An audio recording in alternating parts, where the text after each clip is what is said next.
Hey everyone, welcome back to the channel. Today, we're diving into an exciting topic. Can restricting calories actually slow down aging and help you live longer? A groundbreaking study says it just might. Before we get started, don't forget to hit that subscribe button, give this video a like, and drop a comment below letting us know where you're watching from. Your support keeps this channel growing, and we love hearing from you. Now, let's jump into the science. A landmark study, published on the 9th of February in the journal Nature Aging, found that a 2-year intervention requiring participants to cut 25% of their daily calories slowed the pace of aging by 2 to 3%. This translates to a 10 to 15% reduction in mortality risk. The researchers say about the same level of risk reduction as quitting smoking. Our findings are important because they provide evidence from a randomized trial that slowing human aging may be possible, said Kaylin Ryan, PhD, a research scientist at Columbia University's Butler Aging Center in New York City and co-lead author of the study, in an email. Although many people might find this level of caloric restriction tough, the study supports the idea that simple behavioral changes without any drugs can measurably slow aging, Dr. Ryan said. This paves the way for future studies of other interventions, like time-restricted eating or intermittent fasting, which might be more practical and achievable for more people, said Ryan. Calorie restriction has benefits for metabolism and heart health. The current study is part of an ongoing investigation called Calorie, Comprehensive Assessment of Long-Term Effects of Reducing Intake of Energy, that began in 2006.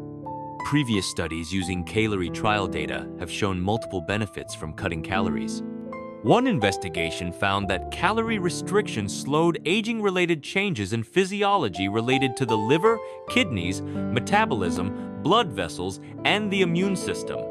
Another study showed that calorie restriction reduced risk factors for heart disease and type 2 diabetes and improved cardiovascular and metabolic health. The new study was designed to explore those earlier findings. We wanted to find out if signs of slowed aging at the organ system level were also apparent at the cellular level, says Daniel Belsky, PhD, Associate Professor of Epidemiology at Columbia Mailman School of Public Health and a scientist at the Butler Aging Center in New York City. How do you measure biological age? Decades of research using animal models have demonstrated that caloric restriction, without malnutrition, enhances the lifespan and so-called health span. But does this hold true for humans? Given how long humans live, it's not feasible to do a rigorous clinical trial to answer this question, says study co-author Daniel Parker, Maryland, geriatrician and assistant professor of medicine and neurology at Duke Health in Durham, North Carolina. Instead, researchers have devoted serious efforts to determine how to measure a person's biological age, as opposed to their chronological age, to find signs of slowed aging, says Dr. Parker. One promising approach to measuring biological age, he says, is to analyze what's called the epigenome. While our genetic code remains largely unchanged over the course of our lives, our cells are constantly making reversible modifications to our DNA that turn genes on and off. These reversible modifications to our DNA are referred to as the epigenome, he explains. Researchers can compare these epigenetic changes to a reference population from earlier research to estimate a person's biological age, says Parker. Study participants were closely monitored to make sure they were getting necessary nutrients. In the most recent calorie study, researchers randomly assigned 220 participants to the calorie restriction group or a control group that had no restrictions on their food intake. The calorie restriction group consisted of 143 people, 44 men and 99 women, while the control group consisted of 75 people, 22 men and 53 women. The study population was 76% white, 15% African American, and 9% Asian, Native American, or Pacific Islander, with an average age of 38. The participants' average baseline body mass index, BMI, was 25.1, which would place participants in the normal and overweight weight range per the National Heart, Lung, and Blood Institute. Scientists used sophisticated techniques to estimate how many calories each person needed to maintain their body weight. Then they took that baseline and set individual goals that shaved 25% from that number. So if a person's baseline was 2,000 calories a day, they were supposed to consume 1,500 calories. That target level of 25% was selected because this degree of calorie restriction has had the best results in improving lifespan and health span in animal models, and was found to be feasible in most participants in the original pilot study from 2006, according to the authors. It's important to note that this was a study of moderate caloric restriction without malnutrition, says Parker. Individuals who were underweight, depressed, or had a history of diabetes, heart disease, or an eating disorder were not enrolled in the study, he says. Everyone in the study was advised about how to cut calories and still get the recommended nutrients, and they were given options for eating patterns that would accommodate their cultural and individual preferences. Participants in this study were closely monitored throughout the study to make sure they were meeting all their macronutrient requirements, and participants' weight was closely monitored. If anyone lost too much weight, they were instructed to increase their caloric intake, Parker says. Maintaining a 25% calorie reduction proved challenging. The majority fell short of the goal, and the average calorie reduction was 12% by the end of the trial. However, study participants still lost an average of 16 pounds over the course of the 2-year study. Reassuringly, there was no evidence that caloric restrictions negatively affected participants' sleep, cognitive performance, or quality of life, says Parker. Fewer calories resulted in slower aging.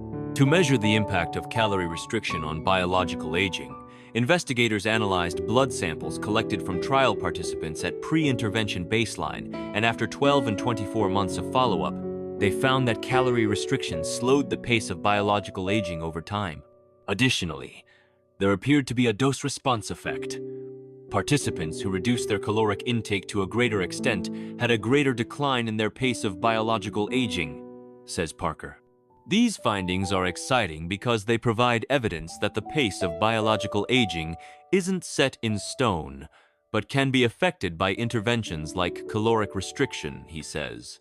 These findings add to what is currently known about calorie intake and biological aging, says Jamie Justice, PhD, researcher and assistant professor of gerontology and geriatric medicine at Wake Forest School of Medicine in Winston-Salem, North Carolina. Dr. Justice was not involved in the calorie study. Because eating less leads to weight loss, which can have many health benefits, more research is needed to strengthen the findings on how calorie restriction directly impacts aging, she says.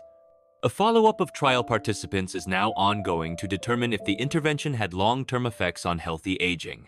Why would eating fewer calories slow down aging? In simple terms, the current thinking is that calorie restriction affects nutrient-sensing pathways and energy metabolism in ways that reverse or reduce the effects of aging, says Dr. Belsky. These pathways are called nutrient sensing because nutrient levels influence their activity. Part of that effect is due to a process called hormesis, says Justice. When you give the body or an organism a little bit of a stressor, over time it can activate certain pathways that can actually end up promoting health, she says. Take exercise as an example, says Justice. You're stressing the body just a little bit, and by doing that, some of these key pathways have to change how they function and signal. In a similar fashion, restricting calories also gives your body a little bit of stress at the cellular level and creates changes in pathways that are associated with lifespan, including those that involve human growth hormone and insulin, she says. Intermittent fasting, or time-restricted eating, may induce similar benefits. If caloric restriction isn't for you, take heart. There's growing evidence that other methods may trick the body and achieve similar benefits, says Justice. Although the data is mixed on intermittent fasting as far as its effectiveness in reducing calorie intake, Justice says, time-restricted eating seems to have really profound effects, especially in people who are in their 40s and 50s, who want to either lose a little weight or who are at a healthy weight and just looking to improve their biology. Is it safe to restrict calories over months or years? Before adopting any sort of calorie-restrictive diet, talk with your doctor, says Justice. It needs to be done under the care and guidance of a professional because it's not without risks, she says. As long as a person is getting the recommended amount of nutrients, restricting calories is generally safe, unless they are already underweight or can become underweight due to the caloric restriction, says Julia Zumpano, RD, with Cleveland Clinic's Center for Human Nutrition. Ideally, a person should first meet with a registered dietitian to help them create a plan and make sure they are meeting all nutrient needs, she says. I would advise restricting calories from foods and beverages that provide empty calories, very little to no nutrients. Examples include soda, sweetened coffee drinks, punch, lemonade, candy, pastries and cookies, fast foods, chips, sour cream, creamy salad dressings, and cream cheese, says Zumpano. That's a wrap, folks. This groundbreaking study shows that cutting calories could slow aging and help us live longer, healthier lives, and who doesn't want that as we hit our 50s and beyond? The science is exciting. A 2 to 3% slower aging pace could mean a 10 to 15% lower risk of mortality, like quitting smoking. Plus, options like intermittent fasting or time-restricted eating might be easier ways to get similar benefits. Always talk to your doctor or dietitian before making big changes, especially to ensure you're getting the nutrients you need. Here in the US, we're all about living our best lives, and small steps like cutting out soda or snacks could be a game changer for your health span. What do you think? Ready to try a little calorie restriction or fasting? Drop a comment below and let us know your thoughts or where you're tuning in from. Don't forget to like this video, subscribe, and hit that notification bell so you never miss our tips for thriving after 50. Thanks for watching, and we'll see you in the next one. Stay healthy, America.